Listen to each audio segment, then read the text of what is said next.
আসসালামু আলাইকুম ওয়া রাহমাতুল্লাহ। সম্মানিত শিক্ষার্থী বন্ধুরা, আশা করছি আল্লাহর রহমতে আপনারা সকলে ভালো আছেন। আজকে আমরা আলোচনা করব আমাদের পঞ্চম শ্রেণীর শিক্ষার্থী বন্ধুদের জন্য ধারাবাহিক ক্লাস মেকিং ডাব্লিউএস কোয়েশ্চেনের প্র্যাকটিসের 10 নাম্বার ক্লাস নিয়ে। আজকে আমরা আলোচনা করব বিশেষ করে পাঁচটি বাক্য কিভাবে আমরা সহজেই মেকিং ডাব্লিউএস কোয়েশ্চেন করতে পারি সেই বিষয়টি নিয়ে আলোচনা করছি। তো প্রথমত আমরা দেখে নিব যে এইখানে আজকে ক্লাসটি হচ্ছে আমাদের ধারাবাহিক ক্লাস 10 নাম্বার। প্রথমত আমরা একটা বাক্য দেখতে পাচ্ছি, বাক্যটা হচ্ছে সীমা ইজ ইল, অর্থাৎ সীমা অসুস্থ ছিল। আচ্ছা, এখন যেহেতু সীমা অসুস্থ, তাহলে এখন আমরা যদি প্রশ্ন করতে চাই সীমা কেমন আছে, ঠিক আছে?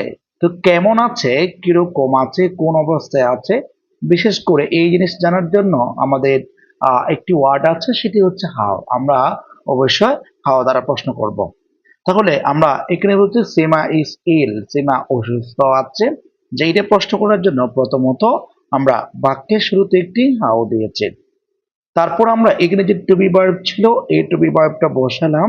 তারপর যে সাবজেক্ট আছে, এই সাবজেক্টটা আমি বসিয়ে দিয়েছি। কারণ আমরা জানি কি একটা বাক্য তৈরি করার ক্ষেত্রে মেকিং ডাব্লিউএস কোয়েশ্চেন প্রথমত WH ওয়ার্ড বসাতে হবে, তারপর আপনাকে একটা এবি বসাতে হবে, তারপর একটি সাবজেক্ট বসাতে হবে, তারপর এমবি বসাতে হবে, তারপর অবজেক্ট, তারপর হচ্ছে প্রশ্নবোধক চিহ্ন। অর্থাৎ আপনি যখন একটা বাক্য তৈরি করবেন, সেক্ষেত্রে আপনাকে এভাবে করে কি করতে পারবেন, আপনি চাইলে বাক্যগুলো আপনি কি করতে পারবেন, পরিপূর্ণ করতে পারবেন। যেমন এইখানে যে প্রথমত WH ওয়ার্ড আছে, তারপর এবি আছে, তারপরে আপনার কি আছে এইচ আছে, তারপর এমবি, তারপর আছে অবজেক্ট। অর্থাৎ চাইলে আপনি খুব সহজেই আনসারগুলো আপনি রেডি করতে পারবেন।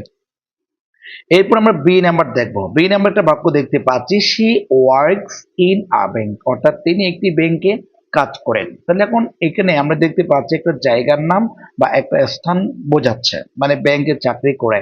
তো সেক্ষেত্রে আমরা জানি কি, যদি কখনো কোনো একটা জায়গা বা স্থান নামের নিচে আন্ডারলাইন থাকে, আমাকে প্রথমত কি দ্বারা প্রশ্ন করতে হবে, হোয়ার দ্বারা প্রশ্ন করতে হবে, ঠিক আছে? তো আমরা এখন কি করতে পারি, যেহেতু ওয়ার্ক আছে, এখানে খেয়াল করবেন যেখানে ভার্ব আছে, তা আমরা জানি কি সাবজেক্টের পর আমরা দুই ধরনের বাক্য খুঁজে পাই। একটি সাবজেক্টের পর সরাসরি ভার্ব থাকবে, আর দ্বিতীয় নম্বর বাক্যটি হচ্ছে সাবজেক্টের পর এ বি থাকতে পারে, ঠিক আছে? A B. আপনি দেখবেন বাক্যটা কোন ফরম্যাটে আছে, কি এ বি আছে নাকি সরাসরি ভার্ব আছে। যদি সরাসরি ভার্ব থাকে, এইখানে তিনটি ভার্ব খুঁজে পাবেন আপনি। একটা হচ্ছে বি1, আরেকটা হচ্ছে বি2, আরেকটা হচ্ছে ভার্বের সাথে এস অথবা ইএস যোগ করা। যদি বি1 থাকে সেক্ষেত্রে আপনাকে ডু বসাতে হবে, যদি বি2 থাকে সেক্ষেত্রে আপনাকে ডিড বসাতে হবে, আর যদি ভার্বের সাথে এস বা ইএস থাকে সেক্ষেত্রে আপনাকে ডাস ব্যবহার করতে হবে। অর্থাৎ আমি বলতে চাচ্ছি আপনারা দুই ধরনের বাক্য পাবেন, ঠিক আছে? যেমন আমরা প্রথম বাক্যটা দেখতে পেয়েছি সাবজেক্টের পর টু বি ভার্ব ছিল, দ্বিতীয় বাক্যটা সাবজেক্টের পর সরাসরি ভার্ব আসছে। এই ভার্বটা দুইটা ফরম্যাট, তার তিনটে ফরম্যাট পাবো, একটা বি1, আর একটা বি2, আর একটা হচ্ছে ভার্বের সাথে এস বা ইএস। যদি এস থাকে বা এস বা ইএস থাকে সেক্ষেত্রে আপনাকে ডাস ব্যবহার করতে হবে, আর যদি বি1 থাকে ডু করতে হবে, আর যদি বি2 হয় তাহলে সেক্ষেত্রে আপনাকে ডিড ব্যবহার করতে হবে। আমরা প্রথমত দেখবো যে যেহেতু একটা বাক্যে যে কি আছে, যে নাউন পরিবর্তন আছে, তা আমরা প্রথমত কি বসাবো, হোয়ার বসাবো। তারপরে এই ভার্বটার সাথে যেহেতু এস যোগ আছে, সেটা আমরা ডাস বসাবো। তারপর এখানে যে সাবজেক্ট আছে, এই সাবজেক্টটা বসিয়ে দিব। তারপর যে মূল ভার্ব আছে, এই মূল ভার্বটি বসিয়ে দেব। তার মানে আমরা যদি এটা আরেকটু ক্লিয়ার করে দিই, যেমন প্রথমত ডাব্লিউএইচ ওয়ার্ড থাকবে, তারপরে এ বি মানে অক্সিলারি ভার্ব বসাতে হবে, তারপর সাবজেক্ট, তারপরে মেইন ভার্ব, তারপর অবজেক্ট, তারপরে বাক্য শেষে প্রশ্নবোধক চিহ্ন। অর্থাৎ আপনার যে মেকিং ডাব্লিউএস কোয়েশ্চেন যে স্ট্রাকচারটা আছে, সেটা হচ্ছে এভাবেই তৈরি করতে হয়।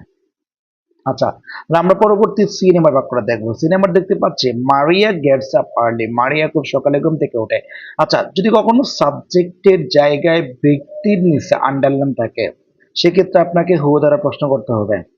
তারপরে এখানে ইংরেজিতে দুটি ওয়ার্ড আছে, একটা হচ্ছে হোয়াট, আর একটা হচ্ছে হো, ঠিক আছে? এই দুটি শব্দের পর পর সরাসরি আপনি ভার্ব বসাতে পারবেন, অন্যগুলা ছাড়া। হোয়াট, বিশেষ করে হোয়াট অথবা কি আছে হু এর ক্ষেত্রে সরাসরি ভার্ব বসানো যায়।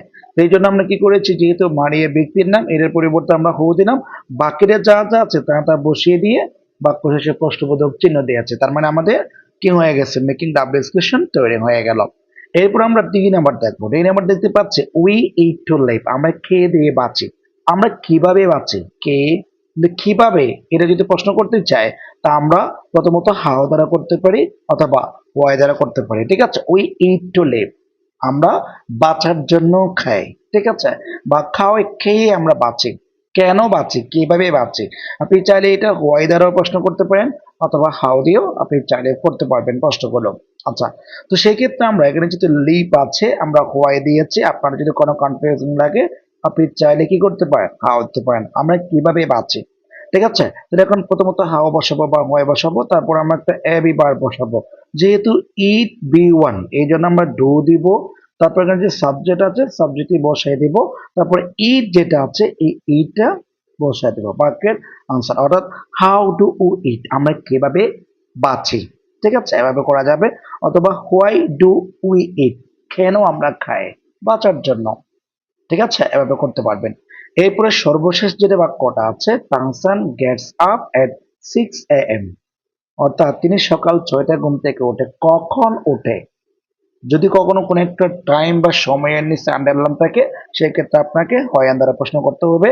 তারপর বাক্যটার সাবজেক্টের পর যখন ভার্বের সাথে এস যোগ হয়ে আছে সেক্ষেত্রে আপনাকে ডাস ব্যবহার করতে হবে। তারপর এখানে যে সাবজেক্ট আছে এই সাবজেক্ট আমি বসিয়ে দিয়েছি। তারপর যে গ্রুপ ভার্ব আছে এই গ্রুপ ভার্বটা আমরা বসিয়ে দিলাম। গেট আপ মানে হচ্ছে ঘুম থেকে ওঠা, এখানে এস ছিল, এই এসটা ডাসের মধ্যে চলে আসছে, যার কারণে এই এসটা এখানে আর হবে না। সুতরাং আমরা 10 নম্বর ক্লাসের যে প্র্যাকটিস গুলো আছে সেগুলো আমরা বোঝাতে সক্ষম হয়েছে। আজকের ক্লাস এখানে শেষ করব, তবে যাওয়ার আগে একটা বলে দিচ্ছি যে ক্লাস ভালো লেগে থাকে ওদের মাঝে শেয়ার করার জন্য বিনীত অনুরোধ করছি। আজকে এখানে শেষ করছি। আসসালামু আলাইকুম ওয়া রাহমাতুল্লাহ।